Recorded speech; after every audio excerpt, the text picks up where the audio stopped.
ఇదిగో మేము ఈ శవయాత్రలో వెళుతున్నాము కదా.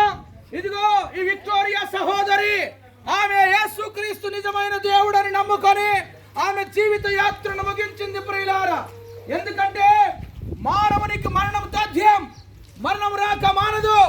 మానవునికి మరణం వస్తుందని యేసు ప్రభువు వారు చెప్పిన మాట సత్యం.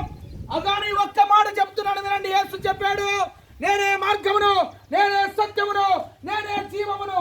ఆయన యందు విశ్వాసం ఉంచు ప్రతివాడు చనిపోయిన మరలా బ్రతుకుతాడు. ప్రియులారా, మానవుడు పాపము చేత శాపములో పడి చచ్చి ఉండగా ఆయన రెండవ రాకడ కొరకై సిద్ధపరచుట కొరకై ఆయన 2000 సంవత్సరాల క్రితం ప్రపంచ మానవాళి కొరకై ఆయన చనిపోయి పాతి పెట్టబడి 3వ దినమున తిరిగి లేచినాడు.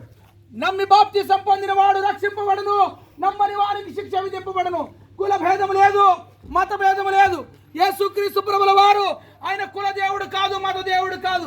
ఆయన నమ్ముకున్న ప్రతి ఒక్కరు నిత్య జీవానికి వెళతారు. వీళ్ళారా, ఇది మతబోధ కాదు. నీవెవరవన్నా కావచ్చు, మానవులందరూ సమానమే. గాని ఒక్క మాట చెప్తున్నాను, ఆయన నమ్ముకుంటే నీ పాప శాపాలు బాపబడతాయి. ఆయన పరలోక రాజ్యం కొరకు సిద్ధపడుతున్న నరు ధన్యులు.